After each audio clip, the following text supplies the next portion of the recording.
You know, Cam Newton sneakily is always looking out for the NIL conversation, the evolution of the transfer portal conversation. We got two videos here. First, we're going to start with Matt Forte speaking on it.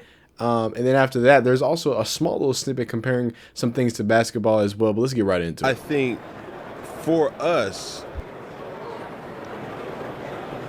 going about football in a way where we had to make it to the league to compensate everything in our journey that we've been through. Nowadays, they hit that bag sooner. Yeah. Some people can even hit that bag in high school because of NIL abilities for certain states and cities. What is your kind of outlook of the modern day or the new age athlete versus what you had to kind of go through and endure, as you would mention, certain workout strategies, but more or less, what are some of the things that they have that you didn't, that you had that they didn't? I think the things that we had that they don't have is that pure, like the longevity of being able to play the game for the love of the game. Everything now is geared toward, it's a business. It's more entertainment than it is sports, even though it's sports entertainment. So it kind of, to me, tarnishes the pure heart behind the game. Like in high school, playing for the love of the game, like that almost really, like your senior year is the last time that you're really playing, because when you get to college, it's a job. Yeah. You're not really getting paid. The obligation. It's a job. You starting to learn to be a man. Coach ain't gonna call you and hold your hand and walk you through this and all that. Now you got kids getting paid more than the coach, and they want to keep them there from transferring, so they can't really discipline them or hold them accountable. You show up to practice, hey man, you late, I'm gonna fine you. Man, I got $3 million NIL deal. Bro, we gotta talk about that. What does that mean to me? So then, like, what's the leadership like on the team? Yeah. If the coach can't lead that way, or how, like, it's an interesting, dynamic I'm actually, kind of struggling. Like, how do coaches do it right now? I'm Tulane's former coach, Coach Summerall, just went to Florida. Yeah. When I went back to Tulane in the spring and saw how he was talking, he wanted me to talk to the team about growing where you're planted because of how the NIL is, and you can go anywhere at any time and stuff. And my message was, how can you ever establish roots and start like a plant if you just keep getting uprooted and planting yourself somewhere else because you don't like this situation or you don't like that? It teaches you character, I think so. That's some of the things that we learn is like your integrity, your character, because if every move you make is because of money, transaction. Yeah. It's you never have anything beyond transaction. You're gonna keep moving. You're gonna keep moving. Wow.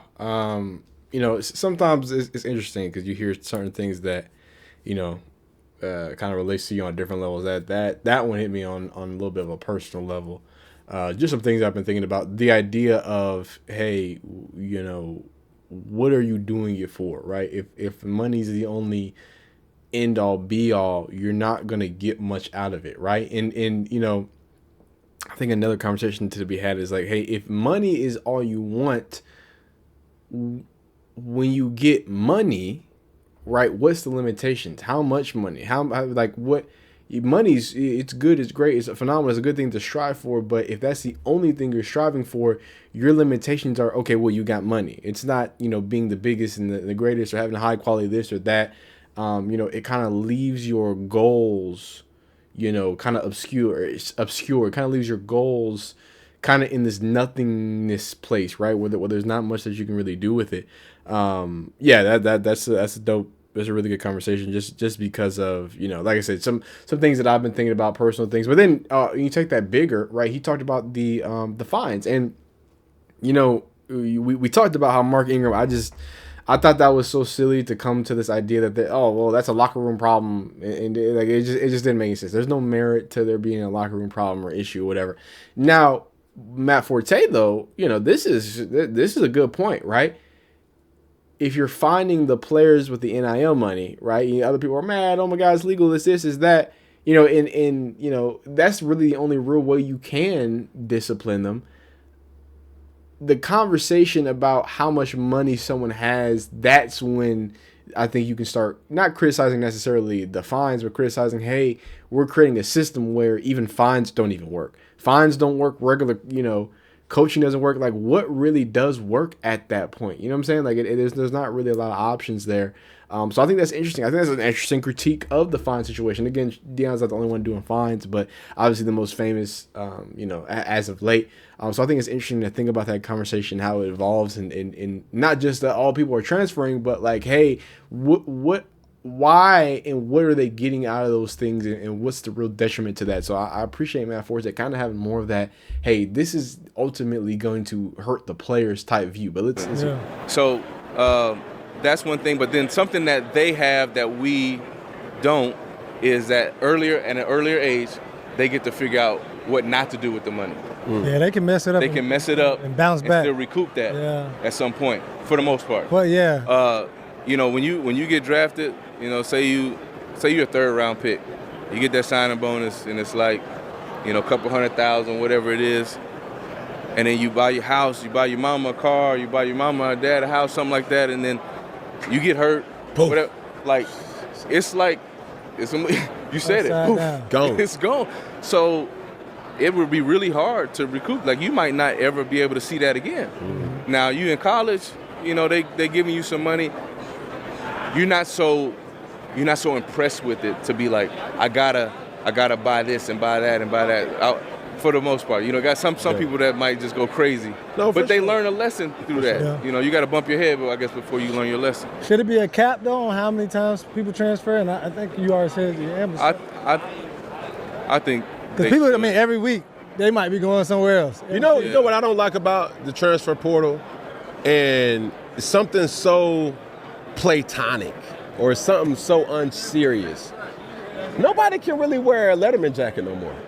Yeah, like, what's your alma mater? Do you know the fight song?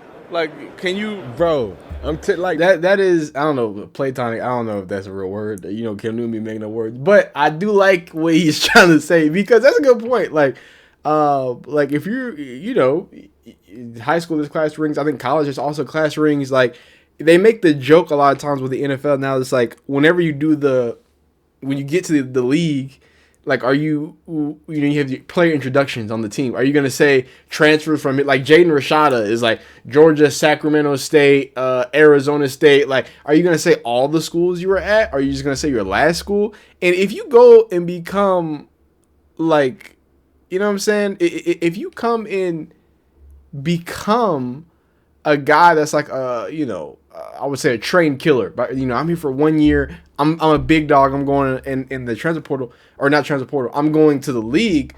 What do you really view that 8 months of football as? Like, that, it's just so different to think about their relationship. You see all of these older players, and they have so many deep stories and important stories about, hey, what this coach instilled and what that coach did, and you know, going through this and going through this change and that, and you're not gonna get those same stories. Again, if I could give another platonic, you know, maybe not so serious reason why I don't, you know, the portal's not that great, is where are we gonna get those sources of even learning through those secondhand experiences? I think it's interesting. Some of the things that we value, I remember they would have, as freshmen, at each school, like I went to University of Florida, and it was a badge of honor to sing the fight song to end practice, or to start practice. They were like, yo, like, do you know this fight song?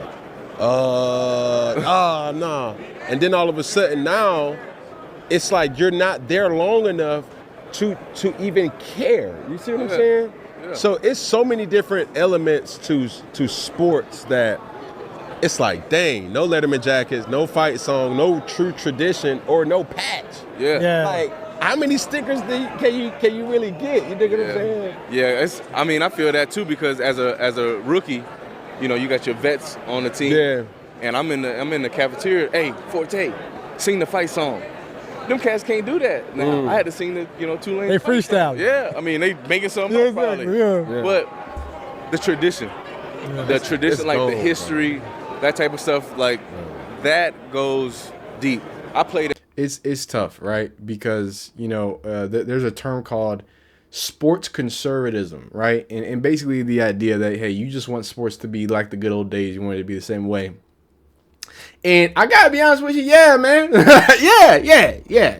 There are some aspects of sports that I want to keep the same, like when I was a kid, and I want it to be the same, right? I understand that we gotta, if the kids are gonna get paid, if these things are gonna happen, change needs to be made. But at the same time, I really do think that some of the arguments can be summed up as in, hey man, I just like old football. I just like the way it was when I was growing up. I just like those traditions and those same things. So I think it's an interesting conversation about how the transfer portal, NIL, working together kind of has created an environment where college football within 2021 within 5 years it's completely different. It's just a completely different landscape. It only took 5 years, instant transfer portals and NIL. We're in the wild, wild west of nobody knows nothing about nothing. Now, really quick clip here. And things changed today. 30 years ago, I was dealing with the black mamas. Look at the daddies now. Mm-hmm. Most of these kids come from two-parent families. My dad coached all his career in segregation. Mm-hmm. You didn't have a lot of help. Mm-hmm. Now, it was the mamas with 4 babies or 4 kids struggling to pay rent, and the AAU coach grabbed the kid and made all the decisions. Some of it was to his benefit. Mm-hmm. But now the black fathers are heavily involved. Press pause right there, Peg. I'm sorry, but I got to be a little petty. No. Black fathers didn't realize. Whoa. Hey.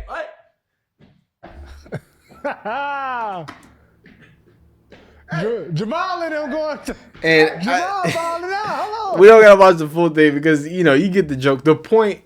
I started that first video to go to this video because, there's a deeper, socioeconomic thing that we're seeing, right? There's this idea that, like, there's no longer the story of the player who grinded and didn't have his parents and did it. A lot of the top players that we're seeing now, or at least a lot of these young rookies, they got both parents. They were in AAU. They had the personal trainer. They had all the stuff, and that's how they got there.